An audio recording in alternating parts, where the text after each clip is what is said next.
அதான் சொல்கிறேன், தமிழ்நாட்டு மக்கள் வந்து எந்த அளவுக்கு அறிவாளியோ அந்த அளவுக்கு வந்து ஒரு சினிமா மோகத்தில் இருக்கக்கூடிய ஒரு முட்டாள். அதனால் அமைச்சர் புஷி ஆனந்த் வந்து வார்த்தைகளை வந்து கவனமாக கையாளணும். ஒன்றிய அரசு, மத்திய அரசுலாம் இங்கே ஒன்றும் எங்களுக்கு தர தேவையில்லை, நாங்களே எல்லாம் பார்த்துக்குறோம் அப்படின்னு சொன்னால், பாஜகவை எதிர்க்கிறதுக்கு ரமேஷ் அவர்களுக்கு இன்னும் நிறைய சக்தி வேண்டும். ஏன்னா ரமேஷ் வந்து தன்னோட தனிப்பட்ட முறையில் ஜெயிச்சு வரல, விஜய் அப்படின்ற அந்த ஒரு பிராண்டில் ஜெயிச்சு வந்தவர் தான். இப்போ சுகாதாரத்துறை அமைச்சர் அவங்க அருண் என்ன சொல்லியிருக்கிறாங்க, நான் படிக்கும் பொழுதெல்லாம் நீட்டு கிடையாது, நான் நீட்டு இல்லாமல் தான் படித்தேன் அப்படின்னு. நீங்கள் நீட்டு இல்லாமல் நோட்டை கொடுத்து படிச்சிருப்பீங்க, ஆனால் அந்த நோட்டு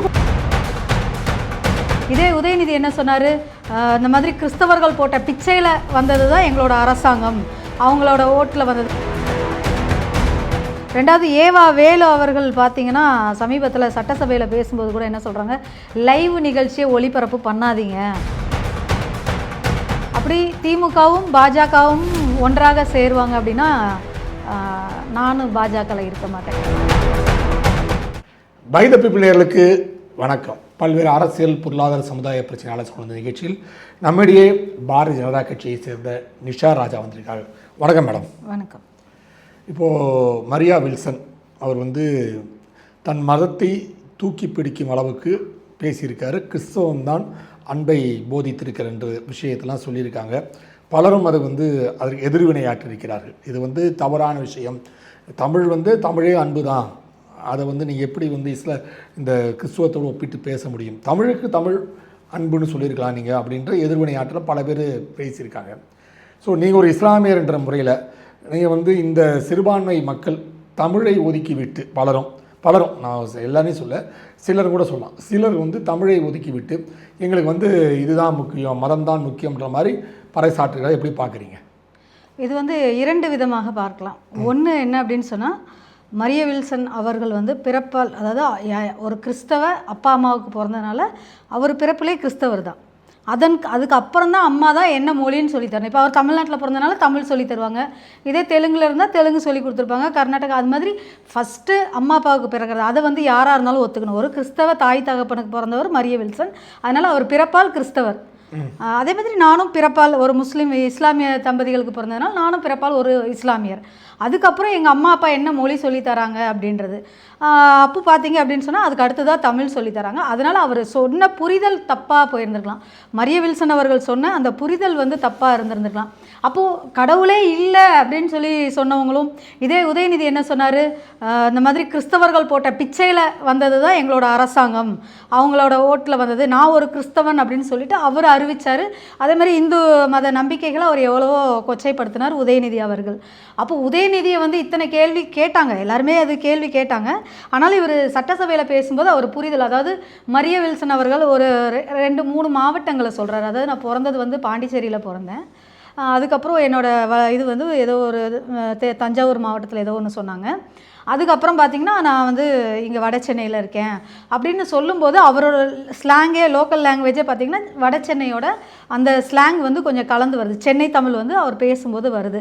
ரெண்டாவது ஒரு ஆங்கில புலமையில் இருக்கிறவங்களுக்கு வந்து தமிழ் வர்றது கொஞ்சம் கஷ்டம். இப்போ நான் தமிழ் மீடியத்தில் படித்தேன், அதனால் எனக்கு தமிழ் நல்ல வரும், ஆங்கிலம் வந்து அந்த ப்ரொனவுன்சியேஷன் வரும்போது ஒரு சில வார்த்தைகள் வந்து மாறி வரும். அதனால் அது வந்து ஒரு தப்பு கிடையாது.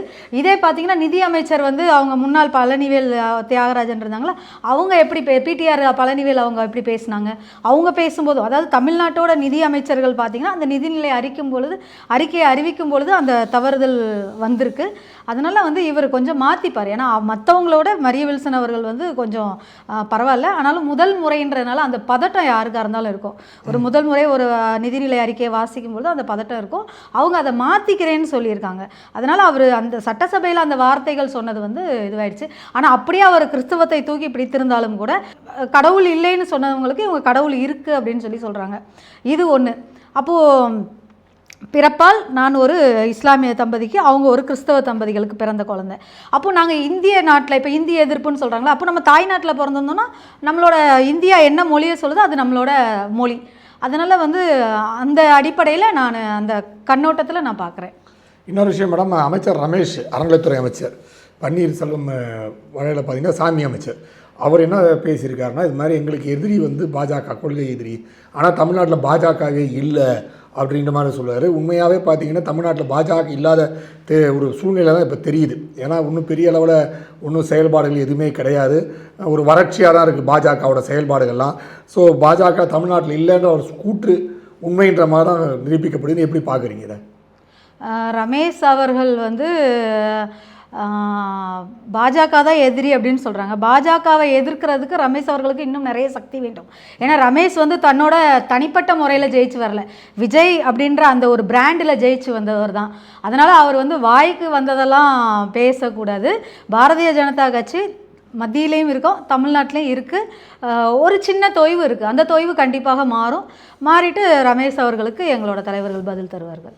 இல்லை இப்போ பார்த்தீங்கன்னா எல்லாமே வந்து இப்போது தமிழ் தாய் வாழ்த்து இருந்தாலும் சரி, நீட்டு பிரச்சனையாக இருந்தாலும் சரி, எஸ்சிஆர் எவ்வாறு இருந்தாலும் சரி, அதுக்கப்புறம் டீலிமிட்டேஷனாக இருந்தாலும் சரி, எல்லாத்துக்கும் வந்து எதிர்ப்பு தெரிவிச்சிட்ருக்காங்க. தாவேகா தீர்மானங்களும் எதிர்த்து தீர்மானங்கள் நிறைவேற்றி கொண்டிருக்கிறார். மத்திய அரசுக்கான எதிர்ப்பான தீர்மானங்கள் நிறைவேற்றி கொண்டிருக்கிறார். ஸோ இது எல்லாமே எதிர்ப்பு இருக்கும்போது பாஜகவுக்கு தமிழகத்தில் வந்து இவங்க திமுகவை விட இவங்களும் அதுக்கு சளைக்காமல் தாங்கள் எதிர்ப்பு தெரிவித்து கொண்டிருக்கிறார். எப்படி பார்க்குறீங்க? அதுதான் பக்கத்து வீட்டுக்காரன் பண்ணுறான், எய்த்த வீட்டுக்காரன் பண்ணுறான்னு சொல்லிட்டு இவங்களும் இவர்கிட்ட இருந்து கொஞ்சம், இப்போ தாவேகாவோட கொள்கை தலைவர்கள் யார், அதிமுகவில் இருந்து கொஞ்சம், டிஎம்கேல இருந்து கொஞ்சம், ரெண்டையும் உருவி போட்டு உப்மா கிண்டி வச்சது தான் தாவேகாவோட அந்த கொள்கை தலைவர்கள். அது வந்து அதை வந்து நம்ம எதுவும் தப்பு சொல்லலை. அவர் தேவைக்கு இங்கே ஒரு கை எடுத்து அவர் போட்டு உப்புமா கிண்டி வச்சாச்சு. இன்றைக்கி வந்து மக்கள் வந்து விஜய் மேலே இருந்த ஒரு கிரேஸில், அதான் சொல்கிற தமிழ்நாட்டு மக்கள் வந்து எந்த அளவுக்கு அறிவாளியோ அந்த அளவுக்கு வந்து ஒரு சினிமா மோகத்தில் இருக்கக்கூடிய ஒரு முட்டாள். இது நான் வளர்ந்து வரக்கூடிய இடத்துல இருந்தே சொல்லியிருக்கேன். தமிழன் வந்து எந்த அளவுக்கு அறிவாளியோ அந்த அளவுக்கு சினிமா மோகத்தில் இருக்கக்கூடிய ஒரு முட்டாள். அதனால் வந்து இது பிரச்சனைகள் வந்து இது நிறைய இந்த மாதிரி இருக்குது. என்னென்னா அவன் தமிழனை வந்து ஒரு ஆக்கப்பூர்வமாக ஒரு அறிவுபூர்வமாக சிந்திக்கிறது இல்லை. சும்மா நான் தான் தமிழை வளர்த்தேன், நான் தான் தமிழ் இது பண்ணேன், தமிழ்னு சும்மா தமிழில் தற்பெருமை பேசினா மட்டும் பத்தாது. நம்ம மக்கள்கிட்ட எப்படி போய் சேர்ந்துருக்குறோம், மக்களுக்கு நம்ம என்ன செஞ்சுருக்கிறோம். இப்போ விஜய் அவர்கள் வந்திருக்கிறாங்க, சினிமாவோட அந்த மாஸ் ஒரு கிரேஸில் தான் வந்திருக்காங்களே தவிர அவர் ஒன்றும் ஃபீல்டு ஒர்க்கர் கிடையாது. அதனால் ஃபீல்டு ஒரு களத்தில், அதாவது மக்களுக்கும் வந்து ஒரு தலைவன் அப்படின்னா அவன் ஒரு பணக்காரனாக இருக்கணும், அவன் கோட் சூட் போட்டிருக்கணும், அவனை வந்து எளிமையாக பார்க்கக்கூடிய தலைவனாக அவன் இருக்கக்கூடாது, 10 பேர் அவனை கையை பிடிச்சி இழுத்து நம்மளை வெளியில் விடணும், அப்படி ஒரு டிமாண்ட் இருக்கிறவங்கள தான் மக்களும் போய் விரும்பி பார்க்குறாங்களே தவிர எளிமையாக இருக்கிற தலைவனை யாரும் விரும்பலை. ஏமாற்றக்கூடியவனை தான் எல்லோரும் விரும்பலாங்களே தவிர எளிமையாக இருக்கக்கூடியவனை, அவங்களுக்காக களத்தில் நிற்கக்கூடியவனை யாரும் இது பண்ணலை. அதனால் வந்து இது ஒரு சினிமா மோகத்தில் வந்த ஒரு அரசாங்கம். இப்போ அவங்க நம்மளுக்கும் இப்போ விஜய் தான் சிஎம். அதனால் அவரோட நல்ல விஷயங்களை நம்ம பாராட்டி பேசுகிறோம். ஆனால் அதுக்குன்னு வாய்க்கு வந்ததெல்லாம் பேசக்கூடாது. ஏன்னா இப்போ பார்த்தீங்கன்னா ஒன்றிய அரசுன்னு சொல்கிறாங்க. இதே பதவி ஏற்கும்போது என்ன சொன்னாங்க, இந்திய அரசியல் அமைப்பின் பால் நான் வந்து விஜய் எனும் நான் ஒரு, அப்போ அன்னைக்கு சொல்ல வேண்டியதானே ஒன்றிய அரசின் பால்னு சொல்ல வேண்டியதானே. அதாவது எந்த அரசாங்கத்தின் மீது ஒரு நம்பிக்கையின் மீது உறுதிமொழி எடுத்தாங்களோ இன்றைக்கி அதே அரசாங்கத்தை சட்டசபையில் கேவலப்படுத்தும் வகையில், கொச்சப்படுத்தும் வகையில் இவங்க அன்றைக்கி ஒன்றிய அரசுன்னு சொல்கிறாங்க. அப்போ அன்றைக்கி பதவி பிரமாணம் எடுக்கும்போது கவர்னர் அவர்கள்ட்ட சொல்ல வேண்டியதானே, இந்த இடத்துல எனக்கு ஒன்றிய அரசுன்னு இருந்தால் தான் நான் பதவி பிரமாணம் எடுத்துப்பேன் அப்படின்னு சொல்லிட்டு. அதனால் அந்த வார்த்தைகள் வந்து தடிமனாக வருது. அதை வந்து தாவேக்கா திருத்திக்கிடணும். நீட்டை ஒழிக்கிறோம் அப்படின்னு சொல்லிட்டு இவங்க சொல்கிறாங்க. நீட் வந்து ஒழிக்க முடியாது அப்படின்றது வந்து இவங்களுக்கு ஒரு புரிதல் வேணும். புரிதலெல்லாம் இருக்குது. ஆனாலும் இந்த காலேஜ் ஓனர்கள்கிட்ட அந்த ஸ்பான்சர்ஸ் வாங்க முடியாது, இல்லைனா பார்ட்டி ஃபண்ட் வாங்க முடியாது. அதனால் காலேஜ் ஓனர்களை திருப்திப்படுத்துறதுக்காக நீட் வேணான்னு சொல்கிறாங்க. இப்போ எங்கள் ஏரியாவில் வில்லிவாக்கமில் பார்த்திங்கன்னா மசூதி பக்கத்தில் பேப்பர் கடை வச்சுருக்காங்க. அந்த பேப்பர் கடை வச்சுருக்கிறோட பேரன் வந்து பார்த்திங்கன்னா நீட்டு தேர்வுனால் இன்றைக்கி மருத்துவராக இருக்கிறாரு. அப்போது பேப்பர் வாங்குறக்கு என்னோடய ஹஸ்பண்ட் போகும்போது அவர் சொல்லி அனுப்பிச்சிருக்காரு, இந்த மாதிரி நீட்டுனால தான் என் பேரன் இன்றைக்கி டாக்டர் ஆகிருக்கான், இல்லைனா எங்களை மாதிரியான ஆட்கள் எல்லாம் இன்றைக்கி டாக்டர் ஆக முடியாது. அதனால் நீட்டு வந்து வரவேற்கத்தக்க ஒரு விஷயம் தான். ஏன் இவங்கெல்லாம் வேணான்றாங்கன்னா இவங்க அரசியல் லாபத்திற்காக நீட்டு வேணாம் அப்படின்றது இவங்க சொல்கிறாங்க.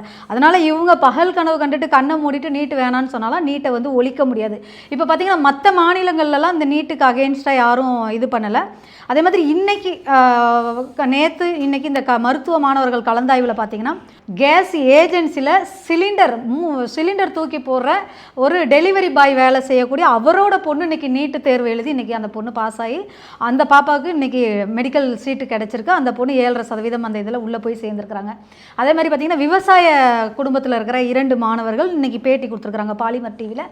உண்மையிலே பாலிமர் டிவி வந்து ஒரு பாராட்டத்தக்க விஷயம். நிறைய அந்த மாணவர்களை பேட்டி எடுத்து நிறைய ஒளிபரப்பு பண்ணியிருக்காங்க. எல்லா பிள்ளைங்களுமே நீட்டு இருந்ததுனால மட்டும்தான் நான்லாம் டாக்டர் ஆக முடியுது, இல்லைனா முடியலன்னா டாக்டர் ஆக முடியலன்னு பிள்ளைங்க எல்லாம் சொல்கிறாங்க. அதே மாதிரி ஒரு ஸ்ட்ரகிள் இருக்குது. அதாவது அந்த பிள்ளைங்க வந்து தமிழ் மீடியத்தில் படிச்சுட்டு திடீர்னு வேறு ஒரு நீட்டு தேர்வுக்கு போகும்போது அதுக்கான ஆயத்தங்களில் வந்து அந்த புரிதல் இல்லாததுனால கொஞ்சம் நடைமுறை சிக்கல் இருக்குது. அதனால் அரசாங்கமே இந்த நீட்டு தேர்வு மையங்களை எடுத்து நடத்தினா ஏழை மாணவர்களுக்கு இன்னும் இதுவாக இருக்கணும். அப்போ நீங்கள் நீட்டு தேர்வை ரத்து பண்ணணும்னு சொன்னால் 12th தேர்வை நீங்கள் ரத்து பண்ணணும், 10th தேர்வை ரத்து பண்ணணும், பொது தேர்வுகளை ரத்து பண்ணணும். அதே மாதிரி டிஎன்பி அந்த தேர்வுகளெல்லாம் நம்ம எடுக்கிறாங்க. அதே மாதிரி டெட் எக்ஸாமு, அந்த மாதிரி ஆசிரியர்களுக்கு, அந்த மாதிரி ஒவ்வொரு துறை சார்ந்தவர்களுக்கும் நீங்கள் பரீட்சை வச்சு அந்த பரீட்சையில் பாஸ் ஆனால் தான் எடுக்கிறீங்க. அப்போ நீட்டை ஒழிக்கணும்னா அப்போ எல்லா எக்ஸாமையும் ஒழிச்சிருங்க. முட்டாள்கள் தான் கிடைப்பாங்க, அறிவாளி கிடைக்க மாட்டாங்க. ரெண்டாவது, இப்போ சுகாதாரத்துறை அமைச்சர் அவங்க அருண் என்ன சொல்லியிருக்கிறாங்க, நான் படிக்கும் பொழுதெல்லாம் நீட்டு கிடையாது, நான் நீட்டு இல்லாமல் தான் படித்தேன் அப்படின்னு. நீங்கள் நீட்டு இல்லாமல் நோட்டை கொடுத்து படிச்சிருப்பீங்க. ஆனால் அந்த நோட்டு கொடுக்குறக்கே வசதி இல்லாத ஏழை மாணவர்கள் தான் இன்றைக்கி நீட்டுனால உள்ளே போய்கிட்டு இருக்காங்க. அதனால் வந்து இவர் சுகாதாரத்துறை அமைச்சர் சொல்கிறார், நாங்கள் நீட்டை ஒழிக்கிறதுக்கு இது பண்ணுவோம் அப்படின்னு சொல்லிட்டு. அதான் வசதியான அம்மா அப்பா இருக்கிறவங்களுக்கு வந்து அவங்களுக்கு பைசா காசு கோடிக்கணக்கில் கொடுத்து பிள்ளைய டாக்டர் ஆகிறதுக்கு பிரச்சனை கிடையாது. ஆனால் ஒரு ஏழை எளிய மாணவன் தன்னோட வீட்டில் முதல் பட்டதாரியாக இருக்கிறவன் படித்து தத்தி புத்தி இன்றைக்கி இந்த நீட் எக்ஸாமில் தேர்வு ஆகிட்டான் அப்படின்னா அவன் அதே 8000 10,000 பார்த்திங்கன்னா அவன் டாக்டராகி வெளியில் வந்துடுவான். இன்றைக்கி எல்கேஜி யூகேஜி படிக்கிற பிள்ளைங்களுக்கு 50,000க்கு மேலே தான் நம்ம ஃபீஸ் கட்டுறோம். அப்போ அதையும் விட கம்மியாக ஒரு 10,000 15,000 8,000 ஒரு பிள்ளை மருத்துவ மாணவர் படிக்குதுன்னா அது நீட்டால் தான். அதனால் நீட்டை வந்து இவங்க ஒழிக்கிறேன்னு சொல்கிறது, அதே மாதிரி இந்த எஃப்சிஆர் அந்த சட்டமாக இருக்கட்டும், டிமானிஸ்ட்ரேஷனாக இருக்கட்டும், எதுவாக இருந்தாலும் அதோட சாராம்சம் என்ன, அதனால் மக்களுக்கு என்ன விஷயங்கள் அதெல்லாம் பார்க்காம எல்லாத்தையும் ஒழிச்சிடணும், இதை ஒழிச்சிடணும், அதை ஒழிச்சிடணும் அப்படின்னா இவங்க மொத்தத்தில் ஒழிக்கிறதுல தான் இருக்கிறாங்களே தவிர ஆக்குறதுல இல்லை. அதே ஜென்சி தானே. இப்போ இவங்க என்ன சொல்கிறாங்க, நாங்கள் ஜென்சி தலைமுறை, நான் விஜயோட ஆட்சி வந்ததே யூடியூப்பு, அந்த ஃபேஸ்புக்கு, இன்ஸ்டாகிராமில் அந்த ஸ்டோரிஸும் அந்த ரீல்ஸும் போட்டு தான் வந்தாங்க. அப்போ நீட்டு குறித்த புரிதலை வந்து நீங்கள் திருப்பி ஸ்டோரியாக போடுங்க, மக்களுக்கு நல்லதை சொல்லிக் கொடுங்க. முட்டாள்தனமான இல்லை ஒரு மக்களுக்கு நடைமுறையில் சாத்தியம் இல்லாத ஒரு அல்லதை சொல்லித் தராதீங்க, நல்ல விஷயங்களை சொல்லித்தாங்க. வருங்கால சந்ததிகளுக்கு வழிகாட்டுற ஒரு அரசாக விஜய் அவர்களுடைய அரசு இருக்கணும். ஏன்னா ஏழைகளுக்கு உதவி பண்ணக்கூடிய ஒரு அரசாக இருக்குது. அதே மாதிரி இந்த நீட்டு விஷயத்தில் ஒரு மாணவர்களை குழப்புற ஒரு மனநிலை இல்லாமல் தெளிவான ஒரு சிந்தனையோடு அவங்களுக்கு அதை புரிதலை கொடுக்கணும்.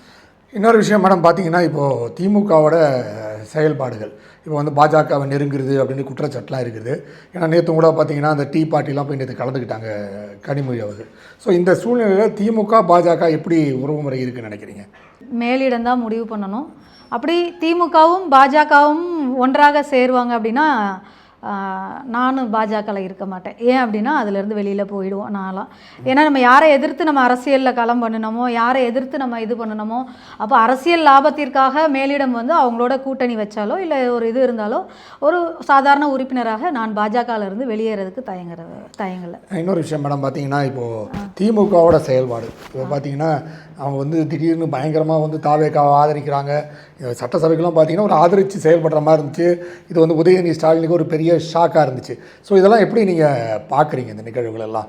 இப்போ வந்து அவங்க செயல்பாடு தாவேக்காவோட அரசின் செயல்பாடுலாம் எப்படி இருக்குது? தாவேக்காவினுடைய அரசு நல்லா செயல்படுறாங்க. ஆனால் மத்திய அரசாங்கத்தை எதிர்க்கக்கூடிய அல்லது மத்திய அரசாங்கத்தை ஒரு ஒன்றிய அரசுன்னு சொல்லக்கூடிய, ஏன்னா எனக்குலாம் யாராவது மத்திய அரசாங்கத்தை ஒன்றிய அரசுன்னு சொல்லிட்டாங்கன்னா என்னால் அந்த வார்த்தையை ஏற்றுக்கவே முடியாது. ஏன்னா ஒவ்வொருத்தரும் பதவி பிரமாணம் எடுக்கும் பொழுது, இப்போ விஜய் அவர்கள் பதவி பிரமாணம் எடுக்கிறது ஒரு வாட்டி 1க்கு 2 வாட்டி ப்ளே பண்ணி பார்க்க சொல்லுங்கள். அப்போ அவர் என்ன சொல்கிறார், இந்திய அரசியல் அமைப்பின்பால் தான் அவர் எல்லாருமே அன்னைக்கு பதவி பிரமாணம் எடுத்துக்கிட்டாங்க. அப்போ அன்னைக்கு உங்களுக்கு இனிச்சிச்சு மத்திய அரசாங்கம் இந்திய அரசாங்கம், இன்றைக்கி உங்களுக்கு கசக்குதா ஒன்றிய அரசாங்கம்னு சொல்கிறதுக்கு? அப்போ முதல்ல வந்து தப்பு அந்த இடத்துல இருக்குது. அதனால் அந்த வார்த்தைகள், அதே மாதிரி ஆதவ் அர்ஜுனா வந்து இப்போ கொஞ்சம் ஓவராக தான் இப்போ பேசியிருக்கிறாரு. அப்போ அந்த ஒன்றிய அரசுன்னு சொல்லிட்டு அது இந்த புஷி ஆனந்த் அவரும் மத்திய அரசாங்கத்தை ஒன்றிய அரசுன்னு சொல்கிறாரு. இதனால தான் திராவிட அரசாங்கம் அழிந்து போனதுக்கு காரணம், ஒளிந்து போனதுக்கு காரணம். ஏன்னா மத்திய அரசாங்கத்தை ஒன்றிய அரசுன்னு சொல்லிட்டு ஏதாவது கடிதம் எழுதும்போது மட்டும் மத்திய அரசாங்கம்னு எழுதுறாங்க. அப்பயும் தைரியம் இருந்தால், நல்ல ஆட்சி பண்ணியிருந்தால் மத்திய அரசாங்கத்துக்கு கடிதம் எழுதும்போது ஒன்றிய அரசுன்னு எழுதி அனுப்புங்க. இரட்டை ஒரு எதுக்கு அந்த ஒரு இரட்டை மனநிலை என்ன? தமிழ்நாட்டில் பேசும்போது ஒன்றிய அரசுன்னு பேசிட்டு மத்திய அரசுக்கு கடிதம் எழுதும்போது மத்திய அரசின் கடிதம் எழுதுவது, பதவி பிரமாணம் ஏற்றுக்கொள்ளும் போது இந்திய அரசாங்கம் என்று சொல்வது, அப்போது அது வந்து ஒரு பித்தலாட்டம் பண்ணுற வேலை. ஏவா வேலு அவர் முதல்ல அமைச்சராக இருந்தார், இப்போல்லாம் வந்து ஏதோ ஜெயிச்சு பண்ணிட்டார். அவரை பார்த்தீங்கன்னா திருவண்ணாமலையில் கிட்டத்தட்ட வந்து 150 ஏக்கர் இடத்த வந்து வளைச்சி போய் எடுத்துகிட்டு அதுக்கப்புறம் பல்வேறு விஷயங்களில் பார்த்தீங்கன்னா அந்த இடத்த வந்து கிட்டத்தட்ட வந்து 8 கோடி ரூபாய்க்கு மணலை எடுத்துகிட்டு வந்து அங்கே நிரப்பியிருக்காங்க ஸ்டாலின் அவர்கள் மீட்டிங்க்கு வருவதற்காக அப்படின்னு ஒரு குற்றச்சாட்டு வெளியே வந்திருக்கு. அறப்போர் என்ற இயக்கம் அதை கொண்டு வந்திருக்காங்க. அது எப்படி இந்த நிகழ்வில் பார்க்குறீங்க? அறப்போர் இயக்கம் வந்து பார்த்திங்கன்னா அந்த பிரிக்கெட்ஸ் அந்த இது பள்ளிக்கரணை சதுப்பு நிலத்துக்கு கேஸ் போட்டு அவங்க ஜெயிச்சிருந்தாங்க. அப்போ இந்த விஷயமும் சொல்லும் பொழுது அதோட தன்மை என்னன்னு நம்ம ஆராய்ச்சி பண்ணணும். ஏன் அப்படின்னு சொன்னால் இவங்க தலைவர்களுக்கு அவங்க 8 கோடி இல்லை 80 கோடி கூட செலவு பண்ணிக்கிட்டோம். ஆனால் அந்த மண்ணானது எங்கேருந்து எடுத்துகிட்டு வந்து இங்கே நிரப்புனாங்க அப்படின்றது பார்க்கணும். அது வந்து இவங்க சொந்த இடத்துல இருந்து எடுத்திருந்தாங்கன்னா பிரச்சனை இல்லை. மண்ணை திருடி எடுத்துகிட்டு வந்து கொட்டியிருந்தாங்கன்னா ஏரி மண் ஆற்று மண்ணை திருடி எடுத்துகிட்டு வந்திருந்தாங்கன்னா அது வந்து கேஸ் வந்து அது என்னைக்காக இருந்தாலும் நிற்கும். அதுக்கு ஏவா வேலு அவர்கள் பதில் சொல்லணும். ரெண்டாவது ஏவா வேலு அவர்கள் பார்த்தீங்கன்னா சமீபத்தில் சட்டசபையில் பேசும்போது கூட என்ன சொல்கிறாங்க, லைவ் நிகழ்ச்சியை ஒளிபரப்பு பண்ணாதீங்க, அதாவது சட்டசபையில் லைவ் டெலிகாஸ்ட் போய்கிட்டு இருக்கு, அது மாதிரி பண்ண வேணாம் அப்படின்னு சொல்கிறாங்க. ஏன் அப்படின்னு சொன்னால் இவங்க எல்லாருமே வந்து பார்த்திங்கன்னா இந்த மாதிரியான விஷயங்கள் எல்லாம் அங்கே பேசும்பொழுது நேரடி விவாதங்களை மக்கள் கவனிக்கிறாங்க. மக்களோட கவனத்திற்கு அது சென்று விடக்கூடாதுன்றதில் அவங்க தெளிவாக இருக்காங்க. அதுதான் கேட்குறேன். அப்போ இவங்களுக்கு ஒரு தலைவர் வருவதற்காக ஒரு 8 கோடி ரூபாய்க்கு நீங்கள் மண் அள்ளிட்டு வந்து கொட்டுறீங்க அப்படின்னு சொன்னால் இந்த 8 கோடி ரூபாயில் எத்தனை குடும்பத்தை வாழ வைக்கலாம்? அப்போ இந்த பணம்லாம் இவங்களுக்கு எங்கேருந்து வந்துச்சு? அந்த மாதிரியான ஒரு விஷயங்கள் எல்லாம் இருக்கும்போது அது நீதிமன்றத்தில் அவங்க அதை இது பண்ணணும். இப்போது கரூர் சம்பவம், இந்த துயர சம்பவத்துக்கு வந்து 32 பேர் 31 பேருக்கு வேலை வாய்ப்பு கொடுக்கப்பட்டது. அதுக்கு நீதிமன்றம் தடை விதித்திருந்து அந்த வேலை வாய்ப்பெல்லாம் தரக்கூடாதுன்னு தடை விதிச்சிருந்தது. அப்புறம் உச்சநீதிமன்றத்தை போனால் அது தடை இல்லை அப்படின்னு நீக்கிட்டாங்க, தரலான்ற மாதிரி சொல்லியிருக்காங்க. இவங்க என்ன சொல்லியிருக்காங்கன்னா அரசு கொடுக்கின்ற இதுக்கு வந்து கோர்ட் வந்து தலையிடக்கூடாதுன்ற போன்ற விஷயத்தை சொல்லுவாங்க. எப்படி பார்க்குறீங்க நீங்கள்?